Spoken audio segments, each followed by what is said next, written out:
சீக்கிரம் மாறும் மாறனாதா, சீக்கிரம் மாறும். ஆண்டவராகிய இயேசு கிறிஸ்துவின் நாமத்தினாலே உங்கள் யாவருக்கும் 1976வது காலை மன்னா செய்தியின் மூலமாக உங்களை சந்திப்பதில் மிக்க மகிழ்ச்சி அடைகிறேன். தேவனாகிய கர்த்தர் இந்த இரவு முழுதும் பாதுகாத்து அற்புதமாய் ஒரு புதிய நாளை தந்திருக்கிறார். அவருக்கே மகிமையும் துதியும் ஸ்தோத்திரமும் உண்டாவதாக. தொடர்ந்து இந்த காலை மன்னா ஊழியங்களுக்காக ஜெபிக்கும்படி கேட்டுக்கொள்கிறேன். இந்த நாளிலும் நாம் யாருக்காக எதற்காக ஜெபிக்க வேண்டும் என்று சொன்னால், நம்முடைய தேசத்தில் உள்ள எல்லா வேதாகம கல்லூரிகளுக்காக, அதில் படிக்கின்ற மாணவர்களுக்காக, போதிக்கின்ற ஆசிரியர்களுக்காக ஜெபிக்க வேண்டும். தொடர்ந்து இன்னும் வேதாகம கல்லூரிகள் வளர்ச்சி அடையும்படியாய், ஆண்டவருடைய ஊழியத்தை செய்கிறவர்கள் பெருகும்படியாய் ஜெபிப்போம். தேவன் பெரிய காரியங்களை செய்வாராக. இந்த காலை மன்னா ஆதாரத்துக்காக எடுத்துக்கொண்ட வேதவசனம் மார்க் எழுதின சுவிசேஷம் 7ஆம் அதிகாரம் 34ஆம் வசனம். வானத்தை அனார்ந்து பார்த்து பெருமூச்சு விட்டு எப்பத்தா என்றார். அதற்கு திறக்கப்படுவாயாக என்று அர்த்தமாம். எனக்கு பிரியமான கர்த்தருடைய பிள்ளைகளே, அன்பார்ந்த தேவ ஊழியர்களே, அருமையான நண்பர்களே, இந்த இடத்துல இயேசு கலிலேயா கடல் அருகே வருகிறார். அங்கே ஒரு மனிதன் பேச முடியாதபடி, கேட்கக்கூடாதபடி அவனை அழைத்து கொண்டு வரும்போதுதான் இயேசு தன்னுடைய கரத்தை வைக்க வேண்டும் என்று சொன்னபோது, இயேசு இந்த கொன்னவாயுடைய செவிடனை தனியே அழைத்து கொண்டு போய் தன்னுடைய விரலினால் செவிகளை தொடுகிறார். உமிழ்ந்து அவனுடைய நாவை தொட்ட பொழுது வானத்தை அனார்ந்து பார்த்து பெருமூச்சு விடுகிறார். எப்பத்தா என்று சொன்ன பொழுது திறக்கப்பட்டது. இதை பார்த்து கொண்டிருக்கிற அன்பான கர்த்தருடைய பிள்ளைகளே, இன்றைக்கு உள்ள காலங்களிலே ஒவ்வொரு கர்த்தருடைய பிள்ளைகளுக்கும் ஆவிக்குரிய காதுகள் திறக்கப்படணும். ஆவிக்குரிய வார்த்தைகளை பேச வேண்டும். பலருடைய வாழ்க்கையில ஆவிக்குரிய காரியங்களை கேட்கிறது கிடையாது, ஆவிக்குரிய வார்த்தைகளை பேசுகிறது கிடையாது.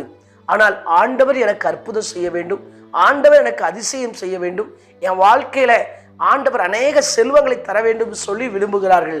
ஆனால் உண்மையிலேயே நாம் தேவனுடைய ராஜ்யத்தை தேடும் பொழுது வேதம் சொல்கிறது, முதலாவது தேவனுடைய ராஜ்யத்தையும் அவருடைய நீதியும் தேடுங்கள், பின்பு இவைகள் எல்லாம் உங்களுக்கு கூட கொடுக்கப்படும் என்று சொல்லி ஆண்டவர் சொல்லியிருக்கிறார்.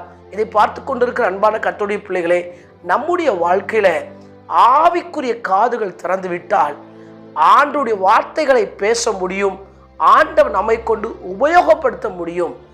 இன்றைக்கு உள்ள சூழ்நிலையில நாம் ஆசீர்வதிக்கப்படணும், நம்ம நல்லா இருக்கணும் என்ற எண்ணத்தை மாற்றி ஆண்டவர் மகிமைப்பட வேண்டும், ஆண்டவர் என் மூலம் என்ன செய்ய விரும்புகிறார், அதற்கு தன்னை அர்ப்பணித்தால் ஆண்டவர் நிச்சயமாய் உங்களை பயன்படுத்துவார். இந்த மனிதனுடைய வாழ்க்கையில இயேசு எல்லாவற்றையும் நன்றாய் செய்தாராம். ஊமையர் பேசவும் செவிடனை கேட்கவும் பண்ணினாராம். இவனுடைய அற்புதத்தை பார்த்து அநேகர் மென்மேலும் ஆச்சரியப்பட்டார்களாம். ஆண்டவர் தன்னுடைய வாழ்க்கையில் அற்புதம் செய்கிறார் என்று சொன்னால் அந்த அற்புதத்தை மற்றவர்களுக்கு சாட்சியாக அறிவித்து அநேக மக்களை ஆண்டவர் பக்கம் திருப்ப வேண்டும்.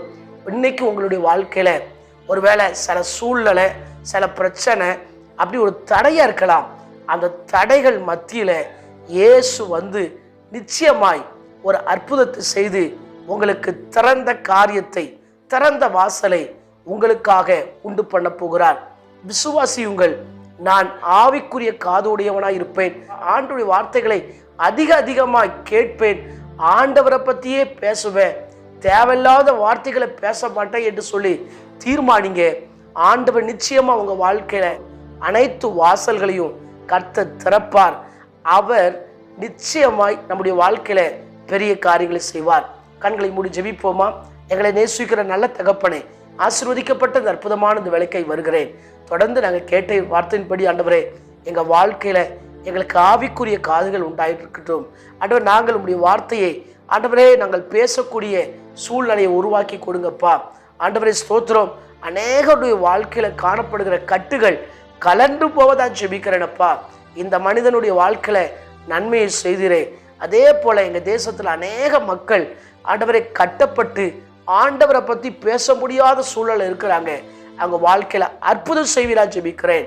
தொடர்ந்து இந்த நாளில் ஒவ்வொரு பேரும் செய்கிற வேலையை ஆசீர்வதிங்க, படிப்பை ஆசீர்வதிங்க, வியாதியிலிருந்து விடுதலை கொடுங்க. ஊழியம் செய்கிற எல்லோருக்கும் உம்முடைய ஊழியத்தை தொடர்ச்சியாய் இன்னும் செய்வதற்கு பலனை கொடுப்பீராக. இயேசுவின் மூலம் ஜெபம் கேளும் ஜீவனுள்ள நல்ல பிதாவே, ஆமென். ஆண்டு சுத்தமானால் மீண்டும் நாளை காலை புதிய காலை மன்னா செய்தி மொழியை சந்திக்கிறேன். அதுவரை தேவ கிருபை தாங்குவதாக. மாரநாதா, இயேசு வருகிறார். ஆயத்தமாவோம், அனைவரை ஆயத்தப்படுத்துவோம். ஆமென். அல்லேலூயா. Praise the Lord.